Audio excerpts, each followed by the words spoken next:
in a moment in which Donald Trump is acting with complete disregard for the rule of law, and Elon Musk is taking every criminal and corrupt action possible to trim the fat in government.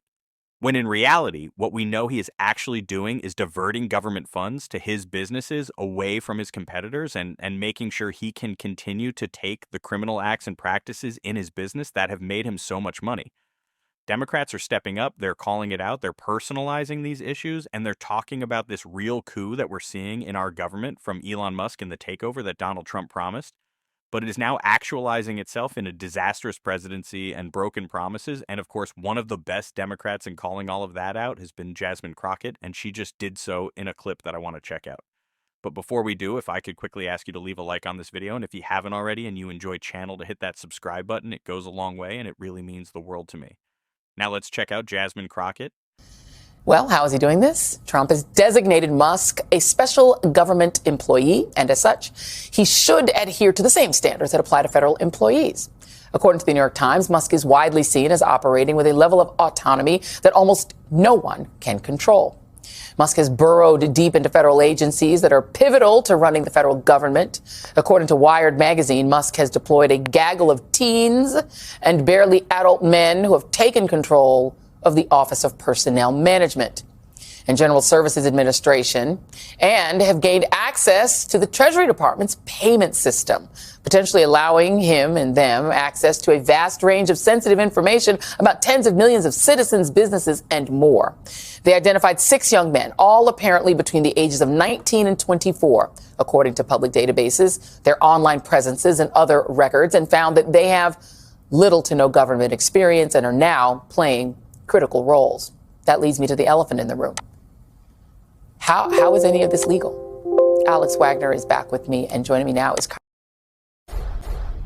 Well, America is in a full-blown constitutional crisis, with Donald Trump handing the reins of the U.S. government over to billionaire Elon Musk. To date, they plan to wind down USAID, the Department of Education, and the Consumer Financial Protection Board. Well, how is he doing this? Trump has designated Musk a special government employee, and as such, he should adhere to the same standards that apply to federal employees. According to the New York Times, Musk is widely seen as operating with a level of autonomy that almost no one can control. Musk has burrowed deep into federal agencies that are pivotal to running the federal government. According to Wired magazine, Musk has deployed a gaggle of teens and barely adult men who have taken control of the Office of Personnel Management and General Services Administration, and have gained access to the Treasury Department's payment system, potentially allowing him and them access to a vast range of sensitive information about tens of millions of citizens, businesses, and more. They identified 6 young men, all apparently between the ages of 19 and 24, according to public databases, their online presences, and other records, and found that they have little to no government experience and are now playing critical roles. That leads me to the elephant in the room. How is any of this legal? Alex Wagner is back with me, and joining me now is Congresswoman Jasmine Crockett, who just came back from the Treasury Department, where she and other Democrats protested what they said was the illegal takeover of Treasury payments by Musk and his associates. Congresswoman, I will just ask you that question. How is any of this legal? Well, first of all, it's good to be with y'all under terrible circumstances.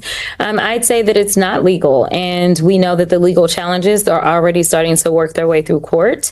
So big shout out to those federal government employees that are standing up for themselves and not just going quietly into the night, but instead those unions that have decided that they are going to push back and fight for the American people. What is frustrating to me, though, is that we do have a segment of this country that is like, oh, this is great. I think that's my biggest issue, because I don't think that this should be about partisanship. Yet for whatever reason, it seems like only the Democrats care, and only Democrats care about getting on top of other Democrats, instead of calling out Republicans and saying this is a matter of right versus wrong. This is a matter of a democratic republic. Instead, they're just like, well, what are the Democrats doing? Well, we fought like we could on November 5th. And unfortunately, he controls every lever of government. And along with controlling every lever, he obviously has a good hold on their spines as well, because I've yet to see a Republican spine stand up. Perhaps people may not understand that when you say they're going to zero out foreign aid, people go, good. They don't know what that is and how much it is. But there's a law that says that federal agencies cannot disclose an individual's private information from a set of government records without the written consent of the person. I wonder if people care about this. DOJ staffers have gained access, despite that law, to federal student loan data, which includes personal information for millions of borrowers. They might have access to the payment system for Social Security, Medicare. They may not care if quote unquote DOJ slashes government, but they may care if they can turn off their payments. Yeah, I mean, that's a part of government, right? I mean, this is the reality. I think people don't understand how large of a role government plays in general in your everyday lives. But what is most concerning is that people don't understand that the power of the purse lies with Congress. And that is for a reason, so that we can't have one person having so much control that they can just say what's going to happen with all your tax dollars. Instead, it has to go through 435 people in the House, 100 people in the Senate, and then make it to the president's desk. And what we have is someone who, it's not even Donald Trump who's trying to do it. He's got Elon Musk over here trying to do it. And honestly, the role of the Treasury is just to follow the law.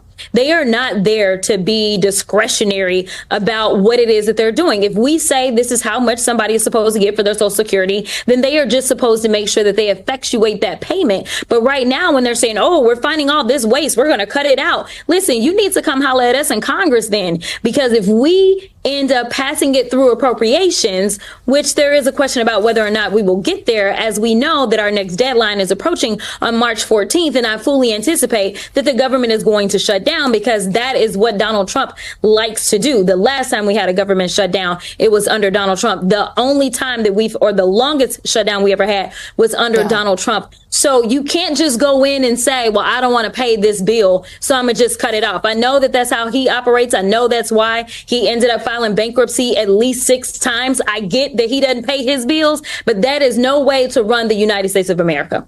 The idea that Elon has access to this information is terrifying to me. The idea that Elon Musk can do whatever he wants without any true title in the government, that Elon can pretend that he is a volunteer just helping out. That's the biggest lie here. That's the lie we have to focus on most, because as I've talked about before, this is an information environment controlled by Republicans. Joe Rogan, Candace, Ian's, Tucker Carlson. They have the biggest podcast. Fox is the biggest cable channel Donald Trump has. Twitter.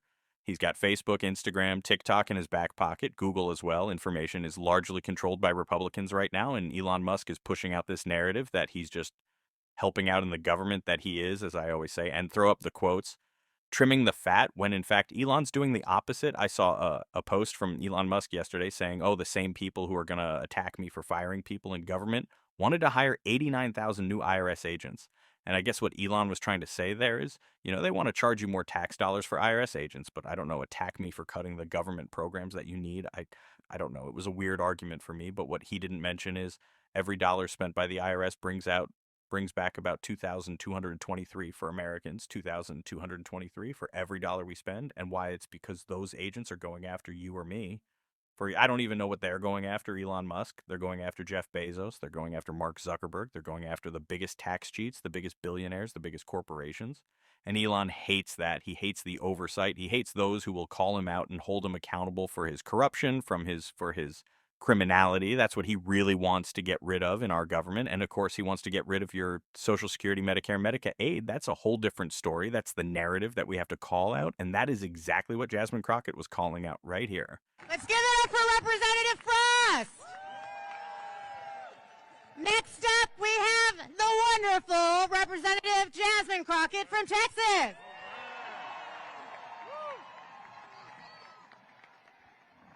I'm going to try my best not to preach. Go ahead. I just want to say thank you, because every day that we show up in D.C., we show up for you. We know who we work for. We know that we work for the American people. And what we're not going to do is stand around while they pull this bullshit that they trying to pull right now. Go ahead. This is why I'm not going to be able to preach, because I probably won't be able to stop cussing. Take your time. But let me tell y'all something. I know some of y'all have been frustrated, and you've been saying, where are the Democrats? Where are our leaders? Well, I'm here to tell you that we ain't never left y'all. All right? We are here. We are also going to make sure that they uphold the law. We are not going to sit around while you go ahead and desecrate our Constitution, or you look at the laws that have been passed into law and say, never mind, we'll just ignore that. Instead, we are going to be in your face, we are going to be on your asses, and we are going to make sure, you understand what democracy looks like. This ain't it.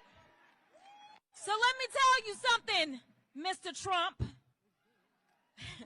You gonna learn a few lessons from us. And I'm gonna be the first one. You and your little friend off of Twitter, y'all about to find out, all right? Now let me be clear. What Maxwell said is true. Our job is to conduct oversight. We both serve on the oversight committee. And right now, as elected leaders who try to go in, we were told, well, hold on a second. We got to check to see if you can come in. Now, y'all know he likes to pal around with Putin, right? He's trying to turn us into Russia. But I got news for him. We, the people, will not go.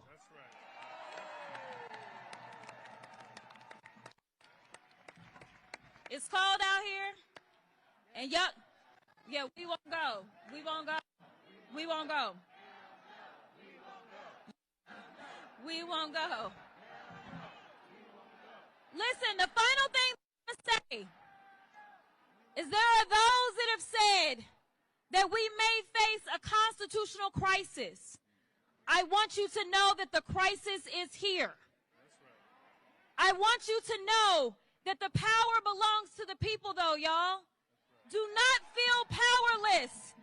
In this moment, as the vice president said as she conceded the election, she said, dark times may be ahead of us, but she said it's only in the darkness that we can see the stars. I am telling you right now that the stars are right here.